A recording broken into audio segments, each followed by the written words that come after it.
Yo, what's up everyone? My name is Andrew Warren, and in today's video, we're going to be doing our daily transparency update as usual. So if you're new here, that's just basically me showing the portfolio's gains or losses for every single stock market day, and regardless of whichever direction it goes, I always like to try and keep it real with you all and show you the progress for the portfolio. And the cool thing about doing these videos is that we can always look back at the older portfolio updates and see the progress with the portfolio and just how things have changed over time. And just comparing this to the earlier months of this year, we have made a lot of progress, and of course that is thanks to Tesla stock and some moves that I've made to prioritize Tesla stock as my main investment, pretty much my only investment. Tesla takes up 100% of my taxable account and 100% of my Roth IRA currently, so definitely a lot of that is thanks to Tesla. But in the first place, we had to make that decision to purchase Tesla. But as always, of course, if you enjoy the transparency in the Tesla videos, please make sure to smash that like button. Just getting into this portfolio for today,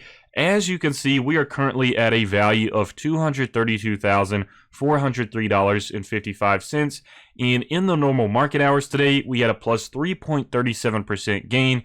That is plus $7,616.29. And then in the after hours currently, which are still moving right now, we are at minus 0.50%, which is minus $1,176.18. And that leaves Tesla stock currently, with both of these combined after hours and the normal market hours, we are at a value of $582.11 per share, and that is actually pretty close to the recent all-time high close. Now keep in mind there's a difference between the all-time high and the all-time high close, but if we take a look at this chart on Yahoo Finance, as it states, it says the close for today was at $584.76 per share, and the record all-time high close was on November 27th, which was $585.76 per share. So today we ended with a close that was very close to the all-time high close, only $1 off from the record close. So like I said, with this current share price, it's just a few dollars off from the all-time high close. But the good thing about today is that we recovered some of what we lost yesterday with that movement downwards. And one thing that I do want to emphasize though, this was kind of my point in yesterday's video, when you have such a notable movement in the after hours, it kind of leaves that chance of disappointment because it doesn't necessarily lock in that price until 4 p.m. of the next day. And also, by the way, that's another reason why I'm pretty satisfied with today's movement, because we finally locked it in after it hit that 4 p.m. marker. But my point with yesterday is that, of course, I'm grateful for a nice movement in after hours, but I definitely don't get as excited about after hours movements as I do with normal market hours movements. And that's just because you have so much time between that moment and after hours until it locks in at 4 p.m. on the next day for that movement to change. And this is a great example of that point I was trying to make in yesterday's video, because for example, with yesterday in after hours, we were at like plus 4.80%. Sometimes it was hitting plus 5%. And I stated in yesterday's video that there's always that chance of it going down and it kind of being underwhelming once it finally locks in the next day, because we've already been at a price above that if it does go down before the lock-in.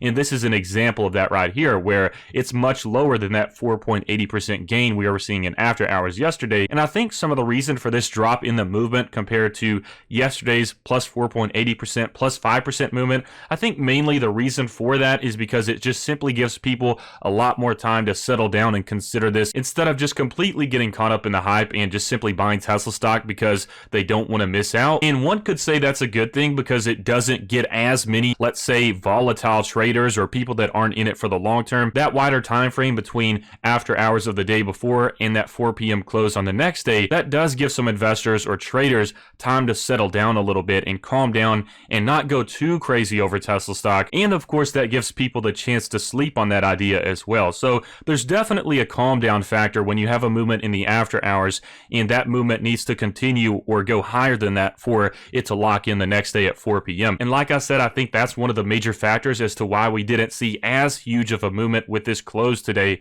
as we saw in yesterday's after hours. And this was just one of those case in point examples that kind of emphasizes what I was trying to explain with my thoughts about about movement in after hours. I'm honestly the type of person that would probably prefer like a plus or minus 0.20% movement in after hours rather than a huge movement, because it still gets us something to be excited about for the next day, and especially when the after hours is just being super low key and that next day ends up being like a breakout growth day or something. That's when it can really be exciting for me, at least. Maybe I just love surprises, but I just feel like when you have a notable movement in after hours, there's just that chance of being underwhelmed because you automatically have that high number in mind, and if it doesn't maintain that for the rest of the day the next day, then it can simply just lead to disappointment. I just thought I would bring that up because it seems like today is like a perfect illustration of what I was trying to emphasize in yesterday's video and in past videos as well, but just addressing Tesla stock in general and the potential run-up that we're likely to see possibly sometime over this next 20 days or so. At this point in time, especially with yesterday and today, I'm kind of wondering, are we going to be seeing a little bit more volatility rather than just a pure run-up that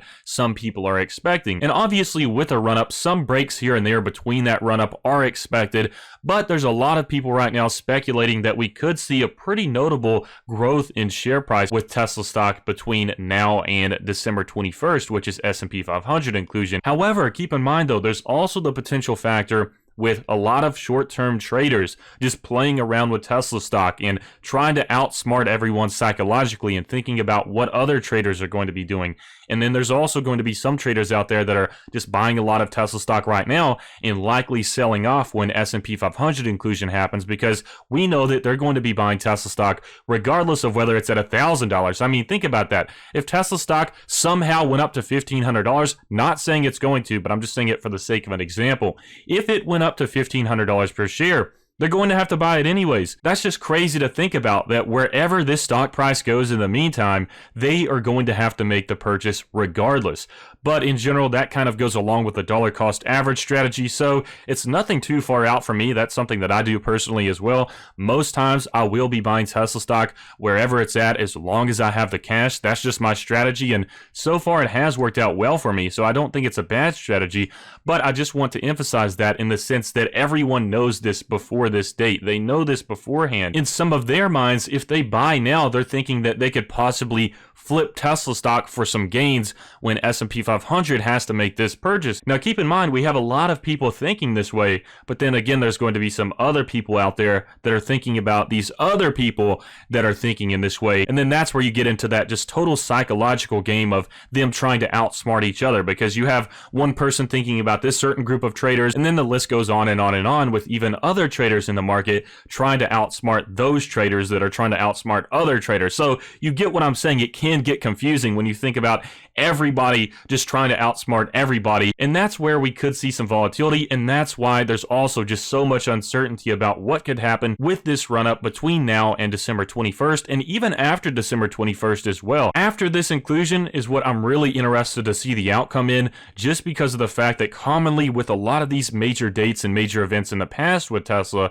we do tend to see a sell-off, and I'm just curious to see if there's a sell-off, which I think there will be. How big is this sell-off going to be? Obviously, I'm not going to be selling any of my shares, and I think those out there that do sell their shares will regret it in the long term. In my opinion, they're going to be like these people that look back on Amazon stock when it was $100 and just think, why did I trade it at that time just for a few bucks, or why did I not buy it at that point in time? So obviously, from my perspective, I think those that are short-term trading Tesla, they're making a mistake that they will eventually regret. Even if they make some money in the meantime, that money compared to the money that could possibly be made by holding in the long term and taking advantage of long-term capital gains tax, I think it's just going to pale in comparison, and it's going to be something that a lot of people out here will likely regret. Now, of course, that's just my personal perspective. Nothing that I say in this video is to be considered financial advice. This is simply me just sharing my thoughts and opinions and ideas about Tesla stock in the market. But like I said, I think the real winners of this, regardless of where Tesla goes in the meantime, the real winners will be those holding in the long term.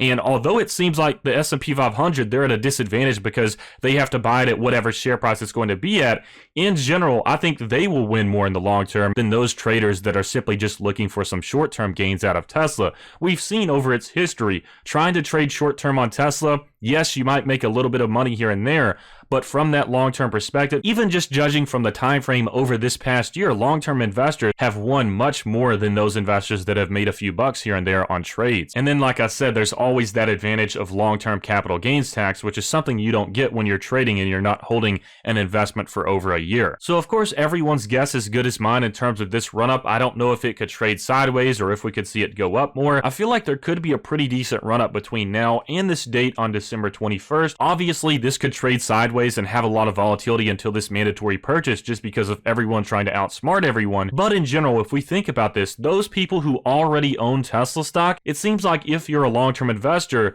this is probably a pretty solid time to buy, at least in my opinion, because there's that chance of this run-up happening, and of course there could be a pullback afterwards. But like I've said with recent purchases that I made with this stock near these prices, even if you purchase now and there's a pullback afterwards to under what it was recently, in the long term, there's still a lot of money to be made, at least in my opinion, from buying this stock right now. I really want to emphasize though that this is from my perspective. I'm an investor that is going to be holding Tesla stock for at least 10 years, likely much longer than that if Tesla continues to innovate and create new products, which I don't see them stopping anytime soon. They just don't seem to be a complacent company. But if I were an investor that had cash on the sidelines right now, which I don't, I would be making this purchase because I feel like the trade-off between the potential run-up between now and December 21st compared to it maybe pulling back afterwards and possibly going under what I bought it at right now, I feel like the trade-off between the upside and the downside, at least for me personally, is worth it. Now, of course, we could go back to Battery Day and look at how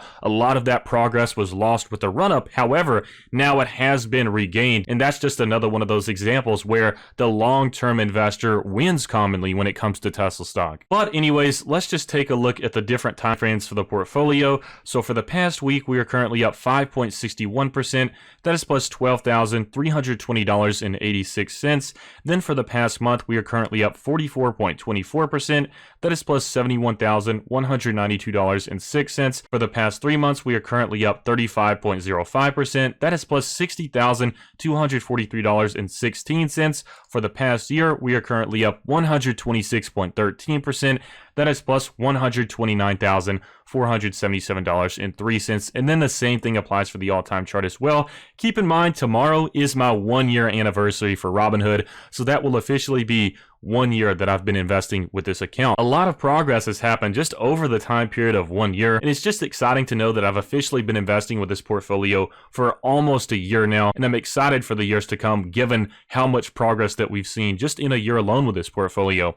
And with that being said, let's take a look at Tesla's movement for today, which is plus 2.37%. That's plus $5,960.77. And then the total return is plus 75.21%, which is plus $110,699.19. I just wanted to share the portfolio's progress with you all and also just talk about Tesla stock a little bit and its future between now and S&P 500 inclusion. So please make sure to smash that like button if you enjoyed the video, and feel free to check out my referral links to Robinhood and Webull in the description below. With Webull right now, you can get 4 free stocks in total still. I'm surprised they haven't already ended that since it's the start of the new month. But if you sign up with my referral link on Webull, you can get 2 free stocks valued up to $250, and then you can get another 2 valued up to $1,600 if you deposit $100 into your Webull account. Keep in mind, you can take that $100 right back out after you get your free stocks. That's what I did, so it's basically just nice passive income with minimal effort. But anyways, I hope y'all enjoyed this video, and I hope you have a fantastic rest of your week.